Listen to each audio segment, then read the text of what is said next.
n'abasoma ebyawandika mu spiritual tugamba teriyo yatondebwa ntalina kwegatta. Teriyo myaka gye bagambira nti olina kwegattiramu. Wala bagamba weegatte. Kyekikola Katonda kyeyakolera abantu nga kyekiku.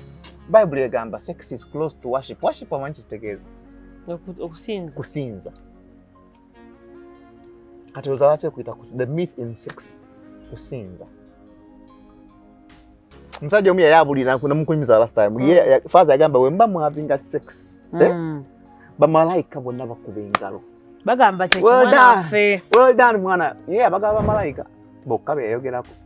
What is worship? Worship kwe kusinza osinza ki? Katonda gwosinza Katonda kiki. That's worship.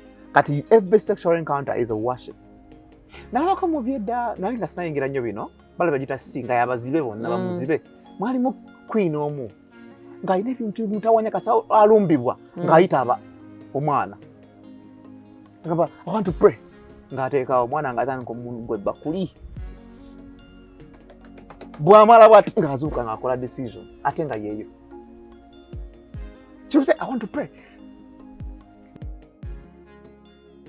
So what exchange happened? So abantu abasinga batugamba akusiba mu sex abakusibye. Nakukusimulira mu sex abakusumulidde. I have met young people who go through stuff. That's why bobo gula amagulu goba obo oyingira ekituli. Kakati ffe abasajja bera muna amagezi. Ffe abasajja kati jasonse saseranya abaana abawala. Ffe abasajja the mystery God made it yatuwa mutayimbwa. Gwe guyinge wala gwe bayingira wala naayingira. Kanjagala ombulire. Ayingira ne gwe bayingira. Ani are receiving. Nza receiving. Kati golozo receiving ze chali goyaga. O receiving ze buli kimuliko nebiri mabega we. Nava mukulembedde hono ba receiving ze. That's the mystery in sex. That's why again the Bible is tusoma. Wala olunyira Bible ugamba. The sin of sex affects you deeper because it involves your body. Oyayona n'omubiri, ayona sex. Abayona n'omubiri gwe n'omwoyo gwe n'omubiri gwe byonna. N'obwongo byonna. Byawandikibwa. The physical, even the mental. Kakati ffe abantu abali muno tubitunuliranga ebiri simple. Nakwegata kunyumirwa for fun. Binyuma. Nenze kati ngenda I'm directing people. Tumukole naye mana. So that's why the mystery in sex is deeper than what we think. Oizo kumbuza wachina focus sex therapist. Naira mbizibu bingi nze gwola was a sex therapist. I told you I was a sex addict. Abana asenga ba therapist, babera therapist of what they've gone through. Basa kai tusamba ali balalu. Abamba fukanga abalalu.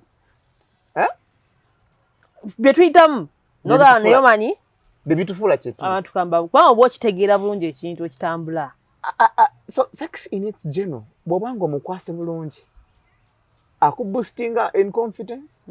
Akyusa obulamu I think why my life changed properly. Why my life changed I think is another ngo having a sex ngandi mwana muto. Cha building a confidence yange nnyo nebira waggulu kasanti kasana na Julia nti yeah. Tandi go uli nti yeah. Confidence yange nimsajja mumpi ne confidence ya 6 foot tall. Anjira nindako. Atolindako atuka. Tugena kufuna omuntu muteketeke. So as you go through this world of sex, the myth, that's why it's a myth. Tekitegerekeka. Kine bichito de bingi nyo. Na yet for us as humans, twala basic. That's why sango mwana nagamba lunaku yekeba kana abasajja mukaaga. Nino kumuna gwe nalinguza product. Akano ne kala bana yangu oluddewo ne ngamba chichi. Kampede omwana yagula ngabo product. Nenga bugwa homa. Nga bukozesa mu ngeri ya misinde. Kana akajira babiri. Kana abantu basatu. Basabaddeyo. Ngamba sokoleke. Tunda. Choka ekyasinga nkunyiza nga tatunda. Nenga yasuubira nti ajja bafunamu. Omanyi nga totaddewo price. Nenga ironically manyi ogenda kwa oli nakutemera ekyetaano. Kusenga mugambye lumu nti mpaka 15 ate yandizikuwadde nego ojja n'osugumbiza naga nkweyo mmeka n'ogamba ndowooza kyoyagala Kyoyaga nawe, come on. Come on, I'm not that whole. Ngamanya mubalako the bigger, but most men bachibuke enaku zino. Nasanga omusajja omugaga, rich man. Yangamba Brian, what about ebintu byokola bino? I pity people who don't understand this thing. Nze gwolaba ntambudde around. But I made a habit that I have to have sex with my wife every time. Every time, every day. Buli wempulira nga ntuuse okanga naye waali nina okukikola ne mbuuza ate lwaki tokola kwa bali nagamba nkole bali for a purpose. Nga for which purpose? There are business deals that I cannot crack nga simusose kwegatta na muntu omu. Tugenda tuba identifying alabo Max bwe tulabirako nti oyo ogenda kutuladibu twebaka naye. That's why it's a myth. Sex agula ebyama by'abantu.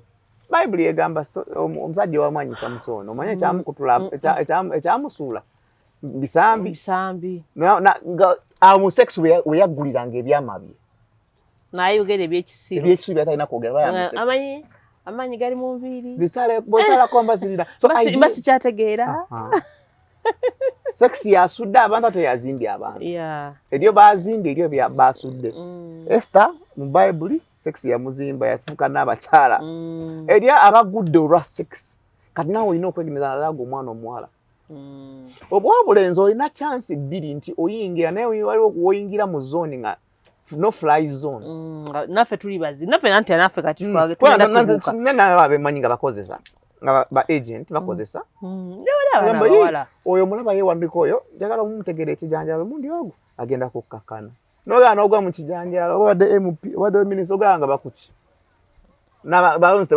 tebakulonze. So for us who are understanding this part, this mystery drains me so much. I want to even stop the show here. I want to stop the show here. Yeah. It drains me so much. Because I am tapping through a channel that is not supposed to be tapped through. Kakati. Obagamba nti sex myth nti kituli nakayingira. Bwe tusanga bannaffe ababikufudde ekifuulannenge bo nabo balina the myth in them. Nga ba PDD abo. PDD yakola ebintu. Newunyizana n'omukyala nina ekintu kyenewunya ku gayiweeno. Wow. No bano ababadde ectorial gene. Bang. Bang. Ate nga ne mukyala we akola the same thing. Kandi kati mumulowooza bakola bukozi. There's something. Omukyala babufunye kunga sida babugambe nesida bufunye. Ndiwo nga ate ye yakubisaamu oli yali kubina nawuza n'olunaana. Akati mote the issue is it's not just sex. Abantu bafuniramu amaanyi awo ssibu n'abeera nga bitava mu ofiisi. Kakati gwe njagala ombulire bw'obanga ddala yali yekka muntu kinga mufumbo n'akkiriza omu recording ng'ate alaba. Bonna bonna abakyala be yali nabo bwe nalaba bakkirizanga aba recording. Muntu ki nga mufumbo akkiriza ate nga alimu nga n'obufumbo bwalimu bunene bwe kiba nga kiri just simple. Just something simple. Waliwo ekiri bigga kye mutalaba. Enda bannayuganda balina okutegeera abaana ba show zino balina okutegeera ebintu bino nga bitambula.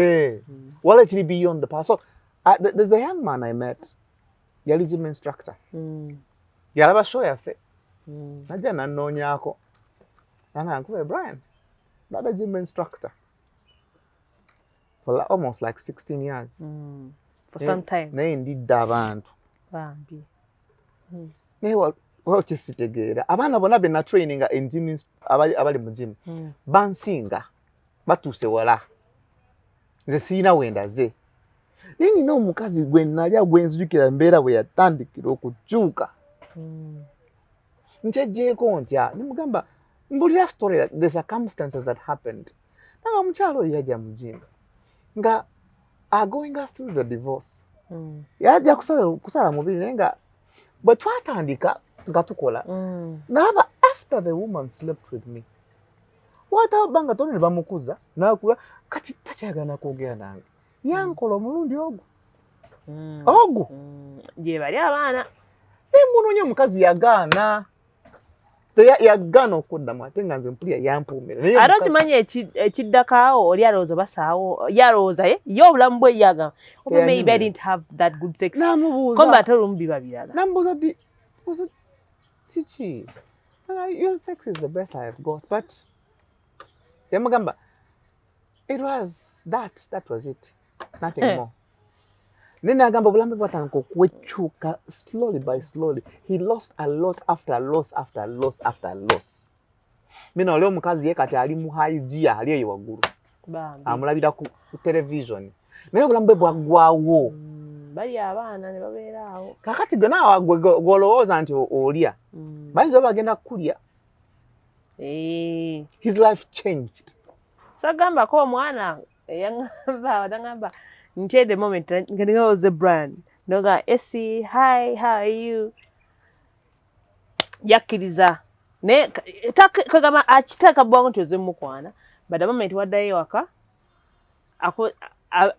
akola masturbation but calling your name.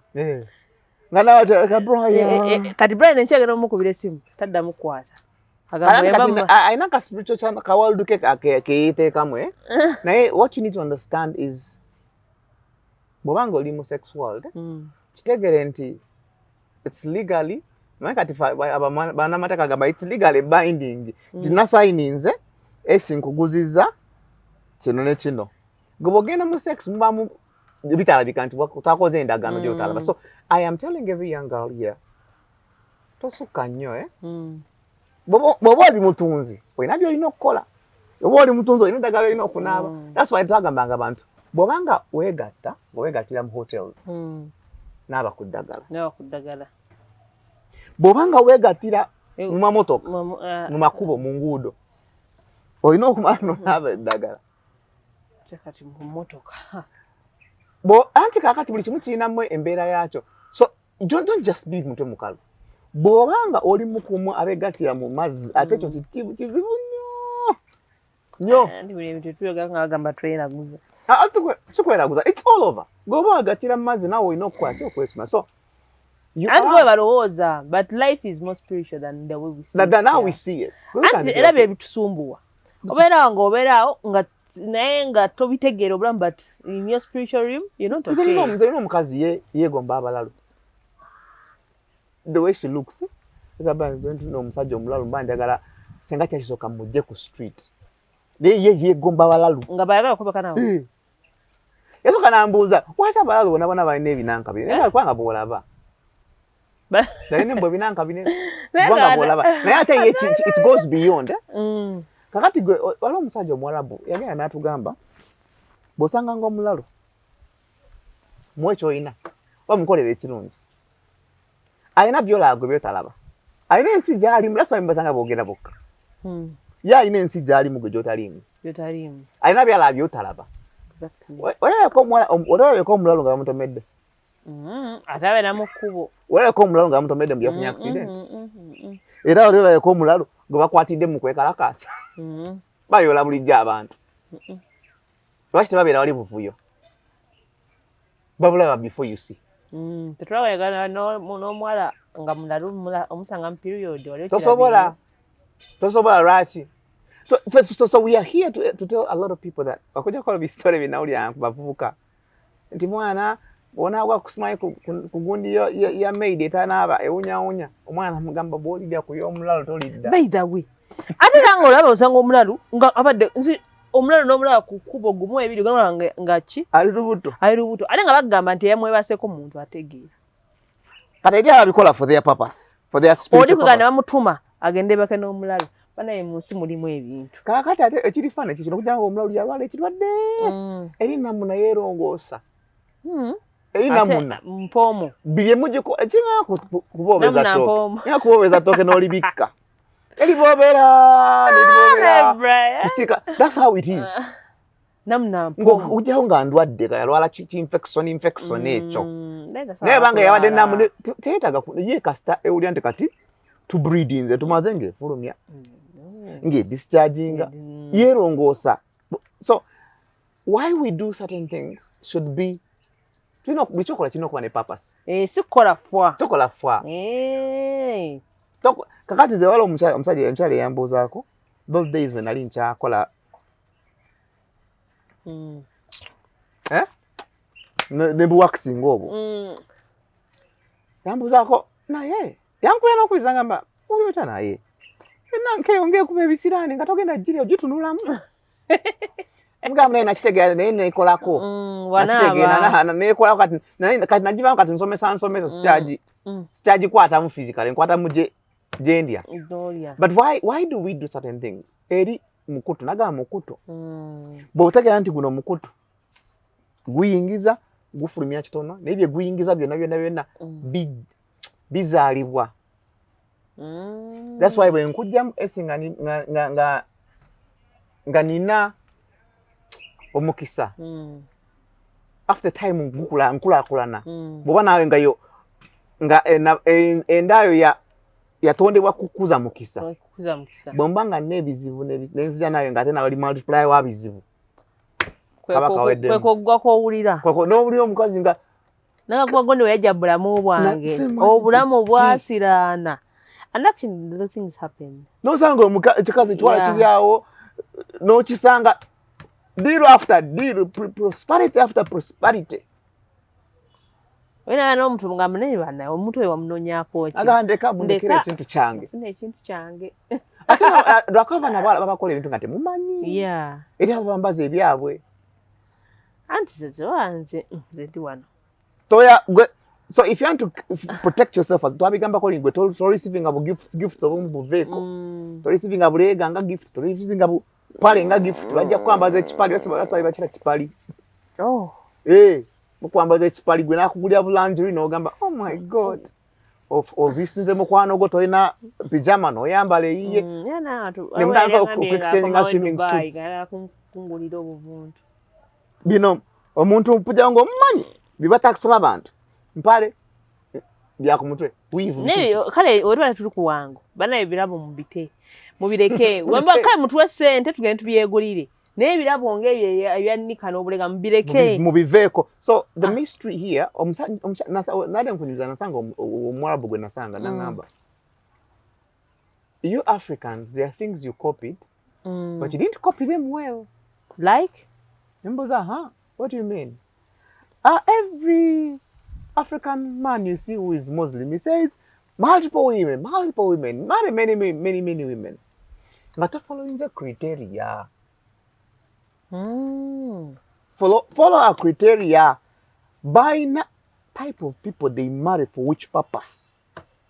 Ato bazuru otya.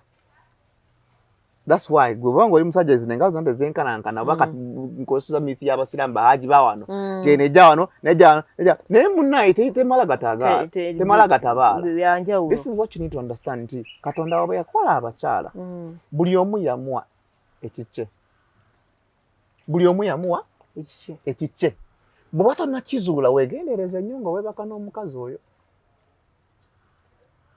waliwo obusaani bwe tugamba. So mystery in sex go so gikola no sirana wano okulakulana. Wala omukyala gwe omwami yaje ne mugamba bajja as a couple nembuuza how long have you been together? Now Brian, we are like now almost 8 months. I'm planning to marry her. Ne mugamba tomwasa. What's wrong? She's the best girl I've had, man. I've struggled with women. Ne mugamba okay, let's talk about your finances. Ever since you met, Nanga man, come to talk about it. That girl, ever since I met her, she is growing up. But me, I'm going down. Mugaga yo mwala. Afuna promotion ku mulimu. Kati ye akulakulana. Ye guy atenga ye alabate bitambula. Bicha bidde mabega. Mugaga, when I saw her, I didn't see her as a natural for money into other people. Ye nga ye wa mukisa. Nga ye. Neta gusa tagu multiplying. Ye nga ye wa mukisa yagwesigaliza naye tagu multiplying talk about it. That girl gets deals after deals. Ninze mwana simitegeera katomwagezi ani mugamba tomwasa mwana was planning mikolo naye ngamba unless you want to be a servant forever. But she wants to give birth ngamba muzalemu, it's okay. Muzalemu, don't marry her. There's a difference between kumuzaala, fathering a child with her, and marrying her. When you marry a woman, you've accepted her to be part of you. Exactly. Ndagaano. You have accepted every exchange. Document written. Buli wawasa kati nti mukazi wange. Muba mutandise kubaaba. Buli kimu mukiri. Bw'oba nga bwavu, peya. Bwe mukisa, peya. It's going to be multiplied. So, bwenga tonayingira kituli kya muntu. Ndabye tutunayenga akasaala kuyigiza abaana bintu bino. Tulyo omuntu agamba oyo nedda. Oyo nedda. Nga tatabika bulungi ngamba kano just fun kati. You need to know these basics. Naye kati abantu abamu tebeteekateeka. That's why nze bwe nteekateeka abaana abawala. There are things you should forbid. The mystery of sex. Kati nakolako bridal shower mukazi nansiduwalirako. Nangamba, Brian, when you're coming, bring us a stripper. Nangamba, what? Tuze abaana beekole tuyige ngamba. That's not me. Omanye kipali kyofunye mu bufumbo bwe. Olesa abantu bakweyambulie ku bridal shower. Are you stupid? Ebintu ebibirayo. Biri wano abaana bankubira bojja ku bridal shower tuleetereyo stripper. Yeyambula azine bano abasajja bakanyama bazina ebyo. Ewali abasajja bazina ebintu ebyo. Nkuweeyo omu. Gyebali. Abaana babansaba. Nebagamba nze, I don't want this nonsense. Let me teach my things. I go. Let me teach my things. I go. Kakati gwe ogenda mu bufumbo. Nina amaalo. Ogenda mu bufumbo kyokka ate osaba kipali in the middle of there. Osaba kipali. How are you okay? I'm not okay. You're going to marry wegambye abantu oyagala kulaba bibyekola bujjo tebakukola. Bagenda kulekera ababizi baba nabona abebakana ono mwana yebakana buli kyamu ye buyetunda. Kakata toleso omusajja bakole maaso go o initiating obufumbo bwo mu kintu kyotamanyi. You're going into the wrong one. Ujanga uliao sajja yali akwagala atanze okwechaka. Atanze okwebakana n'emikwano gyo gyonna never made because you initiated it. Katuko netamanya why things are done that way. Every sex I don't see the reason why you should. Mino abantu gamba tolina nakulaba abantu nga beekola. Tolina kulaba abantu nga beekola. Nze sibikola. Tolina kulaba abantu nga beekola. So that's the mystery in sex. My dangerous part in the mystery. Why I learned this? I was in Ghana. Ghana? Yeah, I was in Ghana. I'd gone to do some conference there. Yeah, okay. Oh, you're a sex therapist. I hadn't known that for a long time. Nambuza, do you know what you entered? And at that time, I was not so deep in this. Nali musabi nnyo. Nze gwa nali katanfuke past. Ngamanye byawandikibwa bizo. Ala omwala yakomenza nga Brian was supposed to be a preacher. Nze nabulirako n'enjiri ku street. Hey. Yeah. Nabulirako n'enjiri ku street mu 2016. Okay. Omusajja namu meeting awala 2018 nambuuza, do you know what you entered? Nambuuza, what do you mean what I entered? Nasirika ogwokubiri. How do you carry your practice? Namugamba, then nali ngabira abantu product ino mani gakisajja biki. Nangamba, so you're a healer? Are you a sex healer or a sex therapist? At that time, when you start talking about sex in its depth, sex is a pact. Bwenzija nemba counseling nganzi mugenda kwewasa mba ndi part of your union. Nangamba, are you strong enough that you're going to divide yourself into people's lives? Were you ready? At that time I wasn't. Era nafunanga ebizibu. But now I am ready. And ina abantu nga they are happy. Okay. Happy in their marriages. For my leading. Because of you. Nambuza Brian. You see, when we sit behind here, every marriage that you deliver goes into problems. Their problems come to you. Nafunanga ebizibu ewaka mukwano. Kati recently nembuza mutane egwe. Mwana abantu bansanyukira. They are happy I'm fixing their marriage. Yeah, we are not happy.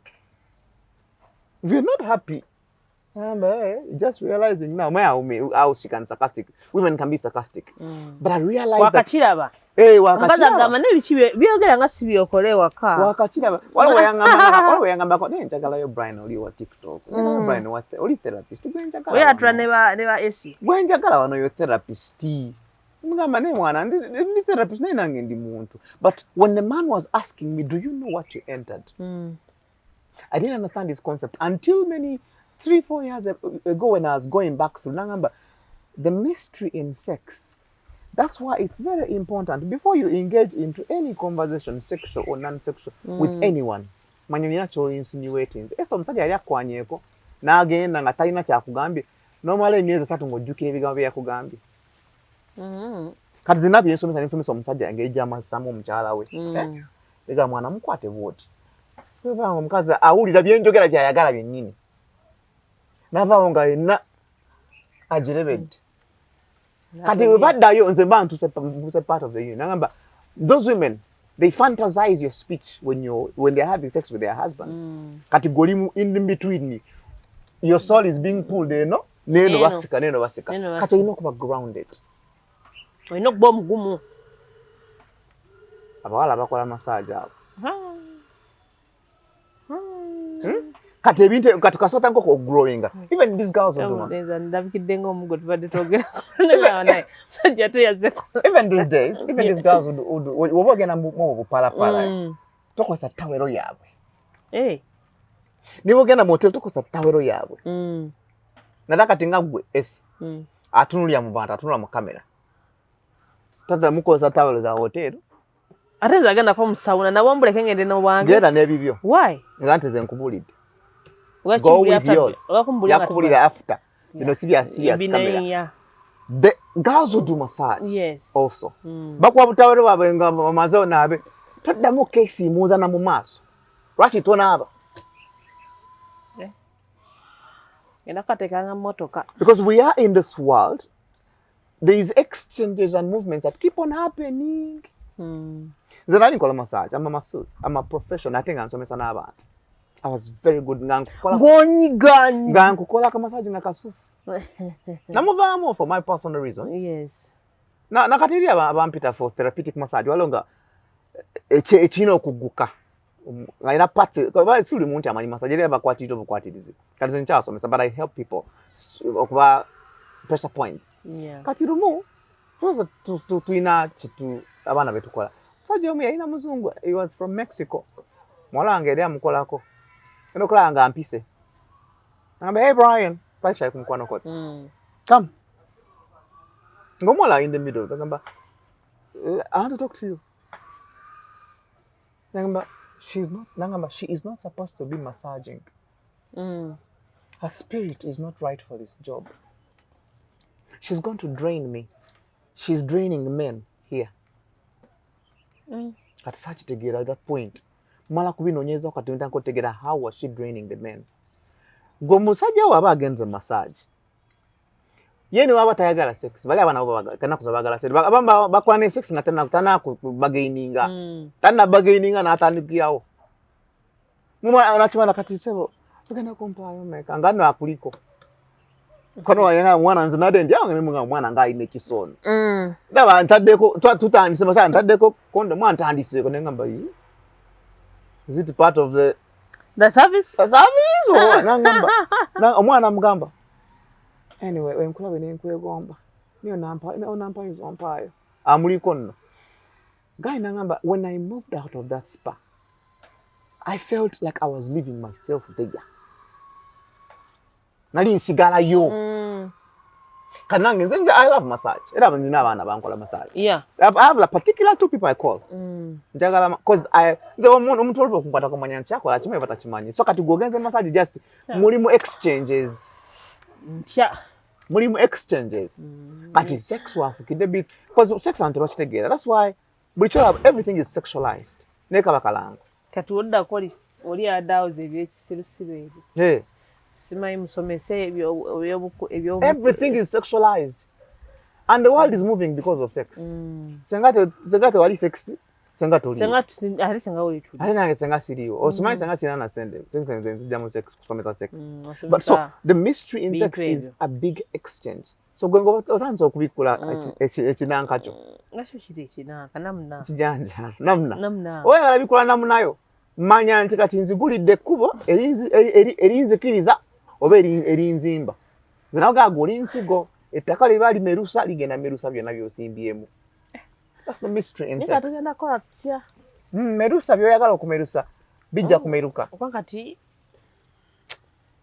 obalamu kati omuntu naye ndoza we learn how to respect our feelings. Mtu akasagamba oyo nedda. Just respect.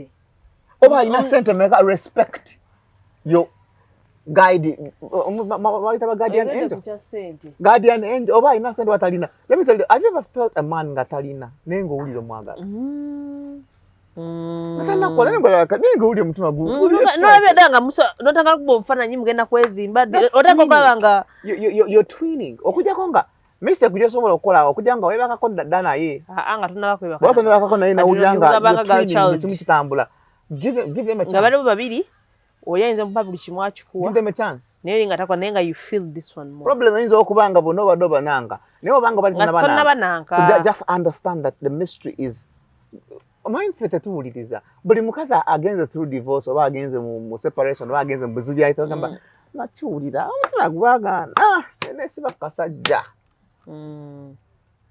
Nga tona kosa muntu eriazo okukosa goza nawo omukozesa nawo bakozesa kati olunaku lwajjo nali ku lunali kalanga nabye byesomesa and one of the girls tayina mu group kinali nsomesa abantu batulaba batumanya mantu dda mwenze njaganye kubeera nzekka buli mwalimu happy omwana jana atulaga mba hi Brian masicheka nga bampite linnya ngaba oh hi namba I have a problem.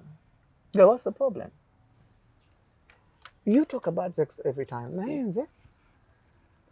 Buli wembanga nakufuna boyfriend. Na ina gayeda.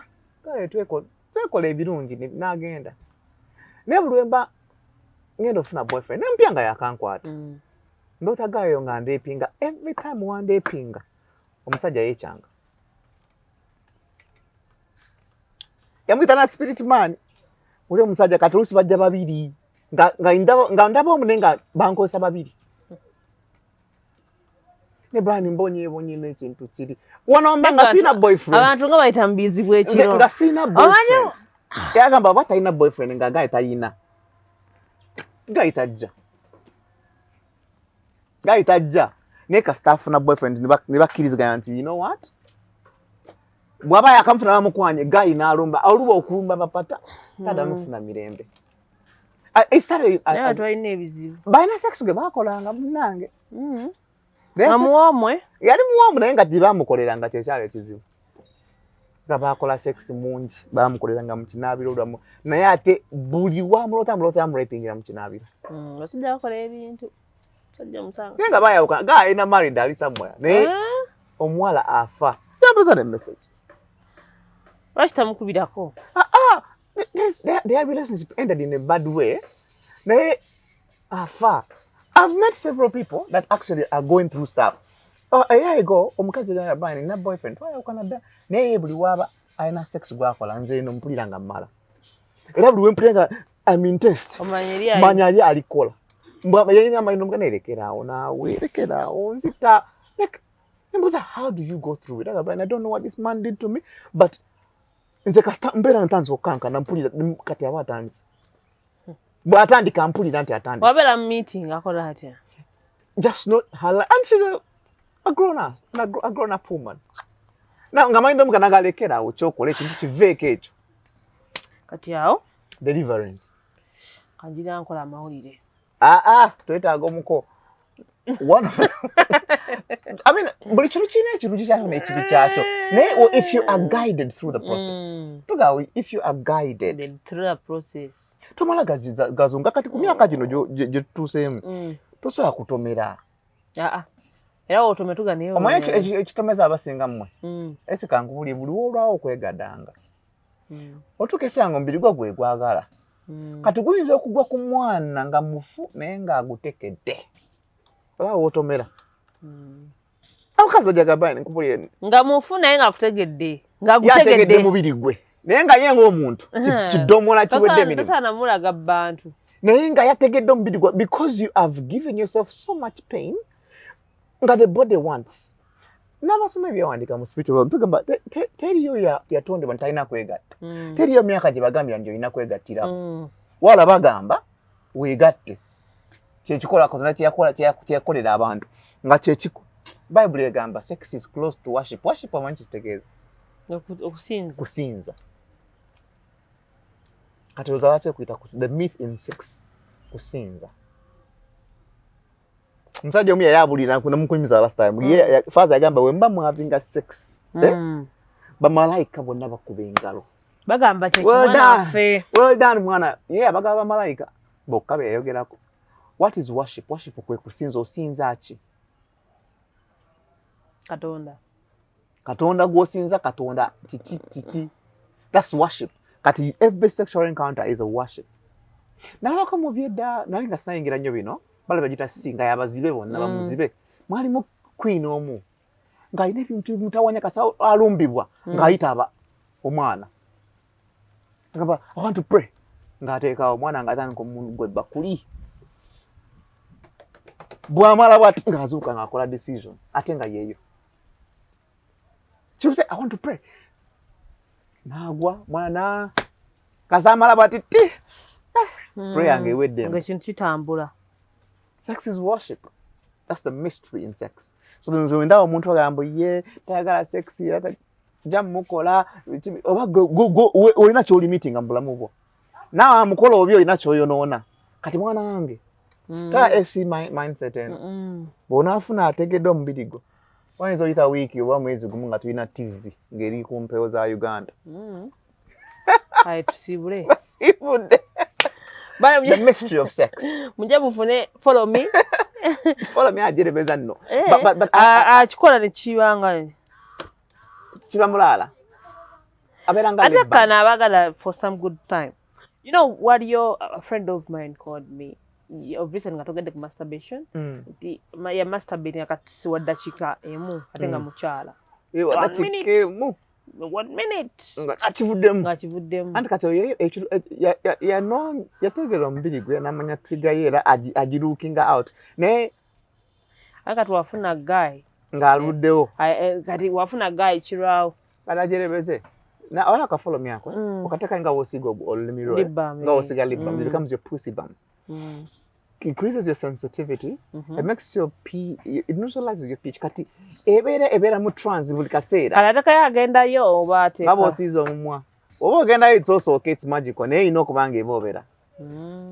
I'm a believer that everything you give to your body will pay you up. So that is how Brian is number way. Yeah, Bandi, you guys, you keep on telling me I want to talk to Brian. The message mweziri. Disclaimer, Bambi, situunda. No kera okumpira nti Brian otunda make. Situunda. I'm a sex therapist. No, I don't know why you know kanyo batyo. You know someone called me of recent. Nange. Na esi odiwa maker. Nkujemu. Akayete yakitegeera nze sanga yantukya ne mulage engeje bakwanamu. Yali kwete ekikamera ekipya.